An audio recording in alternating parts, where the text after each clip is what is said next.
Opie and Anthony, Jim Norton, Judah Freelander from 30 Rock coming in a few minutes. I bet Judah knows who Anvil is. Yeah. Really? Yeah, Judah might know who they are. Judah's got that weird, eclectic taste. He might know these guys. I'm going to ask him about that movie. I saw Feast. Oh, that's that right. I thought was fast, but it's Feast. It's all right. Hold on, letter. Want to hear a little Anvil? You got a little. Well, this was their big hit from 1983, Metal on Metal. I remember this. A little tape. Kidding. The recording quality is never great on these. That hurt them.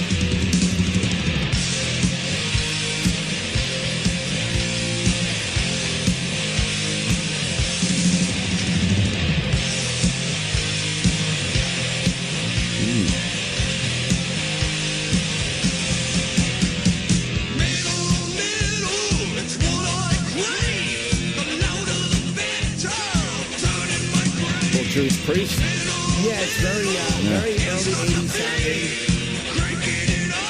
Guy's a good drummer, though. He's fun to really good drummer.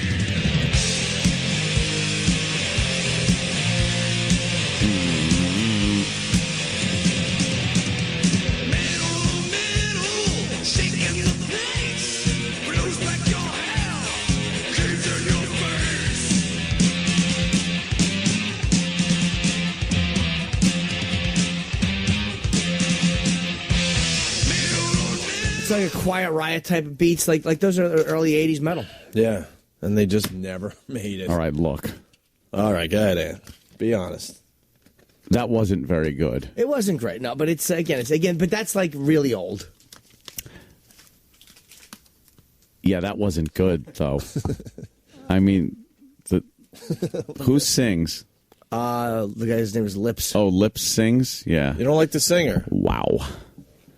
It sounded kind of forced and strained and Well, that was 1983, though. What's the new one? yeah, well, that's how it should. That was like what their heyday. All right, well, let's see what he sounds like, now. Okay, I'm willing to see that.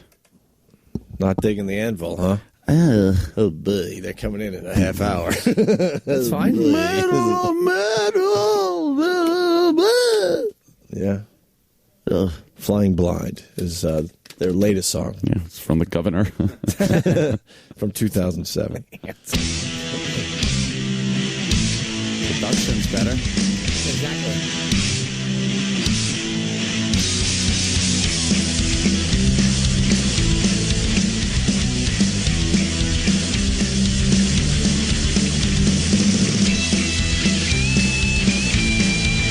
Gary Harry. Window clean. When you are lost and you can't find your way, look for a landmark as an eagle looks for prey. See the horizon, watch the sun going down. Into the darkness, light fades all around. Flying blind. Flying blind. Flying blind. Look at the ground as you fly overhead. Not the same as the flight plan said. Oh, Christ. Into the darkness, light fades all around. See the horizon, watch the sun going down. Get out of my way! Get out of my way! Flying blind. Oh, come on, Can man. you say contrived? But they've been at it 36 years, Ed. Jeez. Dude. They Just did the math. They formed in 1973. Look, this isn't fucking... Oh, come on, man. Look, what I'm saying is this isn't Metallica not making it. Right. This isn't like a band like Metallica where you listen to the music and go, holy fuck, how did this band not make it? Yeah. There's that sounds like a demo tape from 18,000 bands I fucking played with. Come on, man. The documentary's doing very well. It won like audience awards. Well, Sundance. hey, congrats for them on that one. And you feel for the guys, you really do. They're broke, and they're still trying to make it. The world needs ditch diggers too, He's checking his email account every day, hoping for the big bite from some record producer. That wasn't good. It just wasn't good. Oh, come on, man. Lips is going to break your heart when he comes in here. I'm just being honest. I don't know this man. I don't know what he does. tell him to put down his guitar and leave, I'm sure he'll understand. Well, his own wife is saying that now, too, but come on. I just think, they're not that good. Yeah. It doesn't sound good. The lyrics, like an eagle for prey. Holy shit, that line stunk. What? An eagle for prey? Who wrote Eagles that? have to look for prey. How else the prey what's doesn't wrong come with to you? them? Right. Oh. It's just not sitting there on a plate for him. Exactly. And the music itself, it's like they're trying too hard for a sound. Well, there's a little Dokken in there, a little Judas Priest. Oh, yeah? The movie's getting 97% positive reviews. Wow. From who? 97%? Let me tell you something. Yes. That's not accurate. It is accurate. Because the movie was terrific. Who's fucking giving it high marks? It's actually a great fucking documentary. Here's this is what is being said about the movie Anvil. A hymn to the human spirit. All right. Outrageous, hilarious, a masterpiece, supremely entertaining. From Lips in Toronto. An inspirational fable for our times. Brought me to tears. These are just some of the reviews, my friend. All positive. Oh, all right. The documentary. Well, the documentary, is I'm great. sure it's like that's a whole different story. You can make a documentary on Hitler. It doesn't mean what he was doing was good. You just feel for them because, like, again, they're not Metallica, obviously. Oh, someone They're would Sabbath. argue, I know. But stop playing devil's advocate for you. Let me tell you something about Anvil. I got All a right. little clip from the movie, Ant. Okay. A little clip. Cool. I'm learning, but from the music itself, just standing alone, the music, I'm kind of agreeing on the fact that they went this long without making it. I'm not a fan. You're about to hear Lemmy, Lars, and Slash. Do you respect those guys? Yes. All right. They're a great band, yeah. I always liked Anvil. They got my vote. If you actually had to choose one band and one album that really started the whole ball rolling, it would be Metal on Metal, and it would be Anvil. The minute you heard Anvil, the minute you heard the music, the minute you saw the pictures, the minute you heard the story, you could tell that this was the real deal.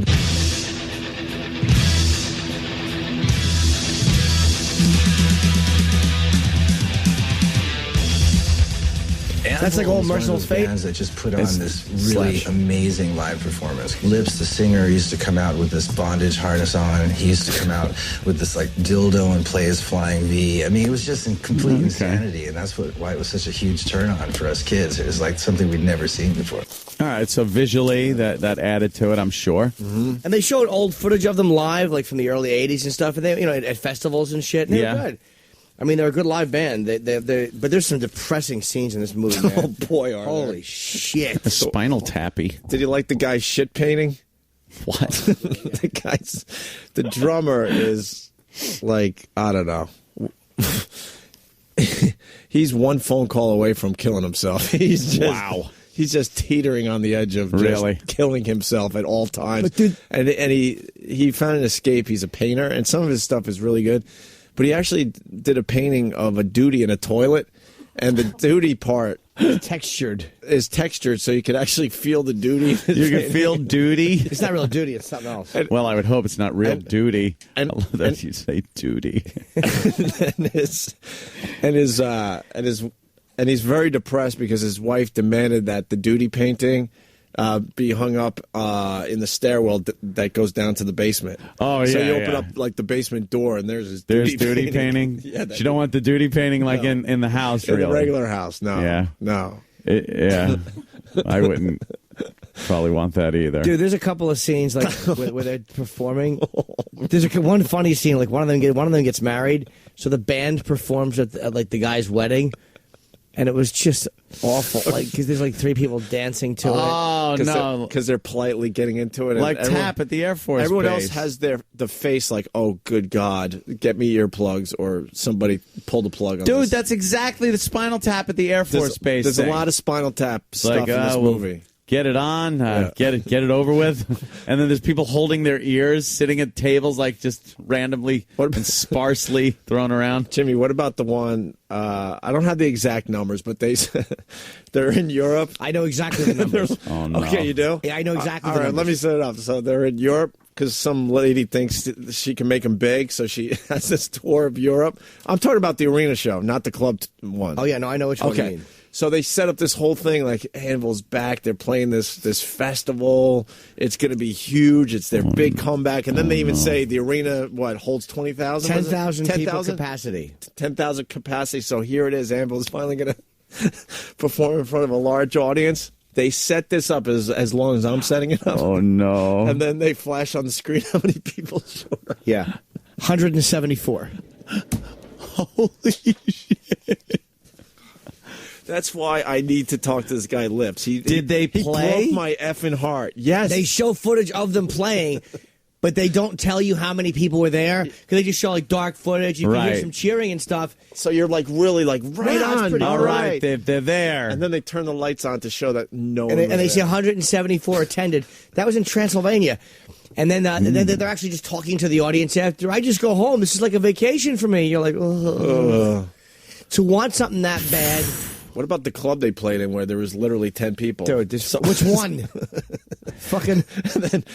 And then Lips basically beats up a club owner because he's trying to get his $100 for his gig. It was really whatever This it was. is the same. I remember doing this at fucking 20 I years understand old. that, but this is the difference. 36 years later, they believe they can make it still. Yeah, there's a point that you reach where you start thinking. Travis, you saw the movie? Yeah. You start thinking like, oh boy, yeah, I better hook up with a radio gig.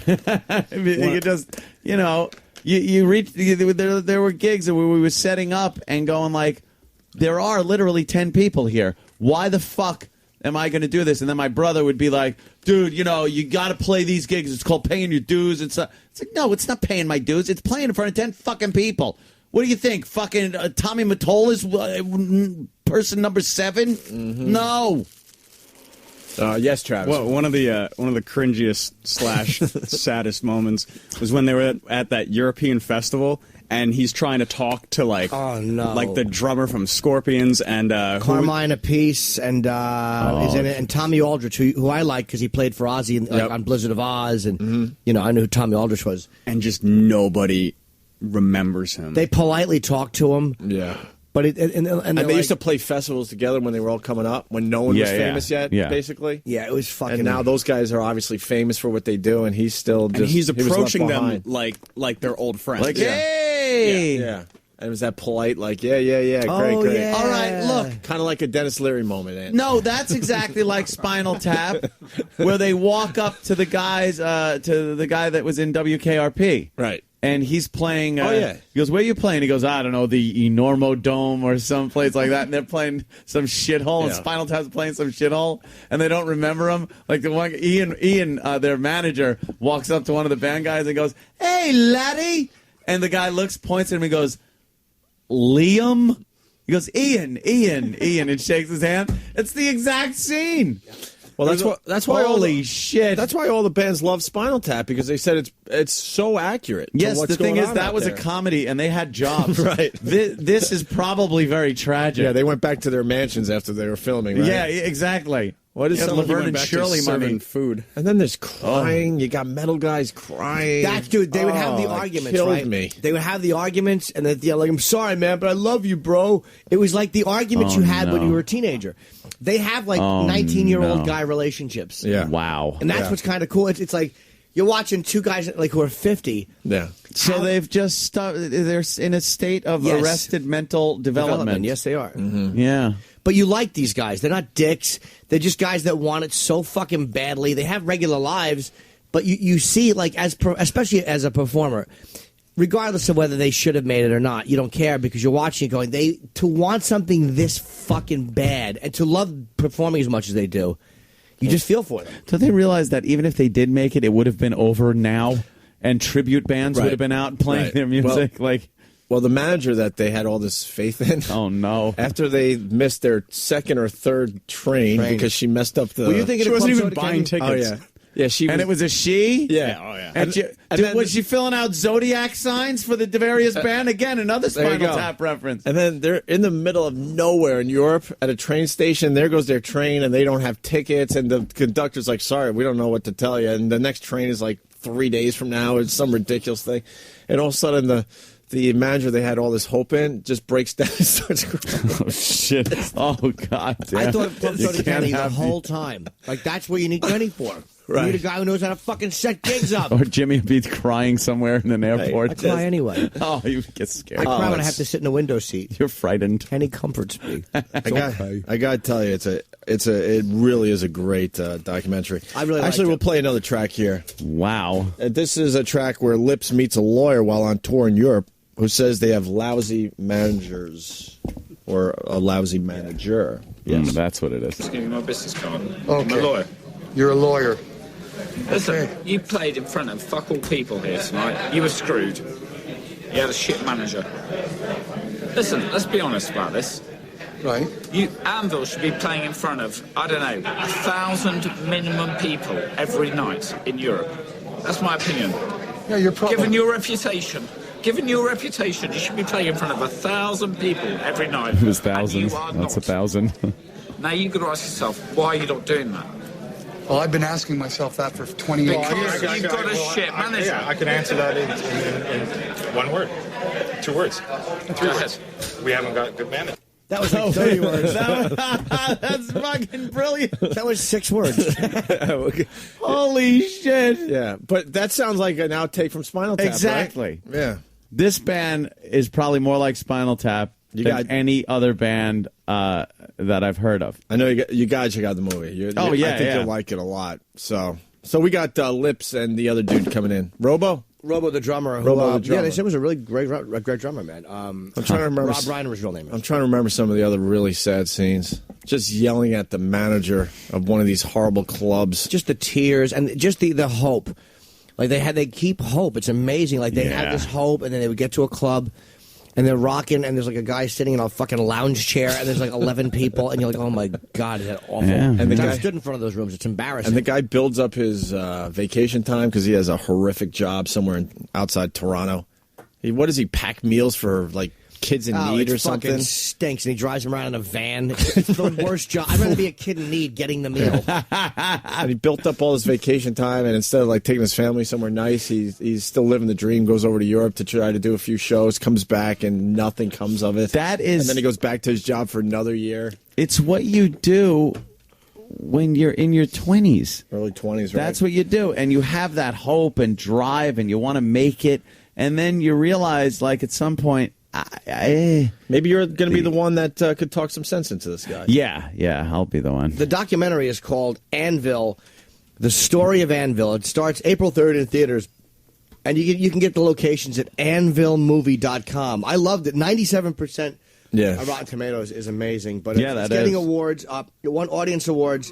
It won the audience award at 2008 Sydney Film Festival, the Los Angeles Film Festival, and Galway International Film Festival. So it's actually a really well-received documentary. They're probably going to get screwed and not play the good theaters this movie. Yeah, no. It's going to be like 2 movie theaters, capacity of 100 people at a time. Jeez. I just want these guys to make it. I'm not even a fan of that type of music for the most part. I'll listen to it and like some stuff. Yeah. I just want to see the guys have a hit. Just one lousy hit. Yes, Travis. You know what else was sad about the movie? Yeah. Puts the headphones on. And he's going, Well, I like to hear you, Jim. Is just watching all of their family members just try to tell them that, you know, it's over. Yeah, and like the drummer's wife is the only one who's like, yeah, you know, they could probably still make it, and the sister is just like, stop. Yeah, just stop. Yeah, because now it's just hurting all of us. Yeah, because, you know, like they're broke and they're just hurting their families by continuing they to got do kids this. and all sorts of stuff happening. Yeah, he's taking out loans and like he's hitting up the family members for loans. Of course, because he's trying to make another record, and then no one wants the record. And like they just know that they're not going to make it, but then they don't want to tell him. You know, then he's selling his latest like project out of the trunk of his car. You know, that works again if you're in your 20s and you're selling your work out of the trunk of your car. You can make it that way. You get this underground following, this thing. You can't be a guy 50 years old selling shit out of the back of your vehicle. You know, Rich Voss. Right. You can't, you just can't. You can't do that. So, all right, we're gonna have them in what? Good luck soon to now? them. Yeah, about an hour. Holy crap! Not even half hour. We'll have Lips and Robo 8 in o'clock. to discuss that Where's more. Judah?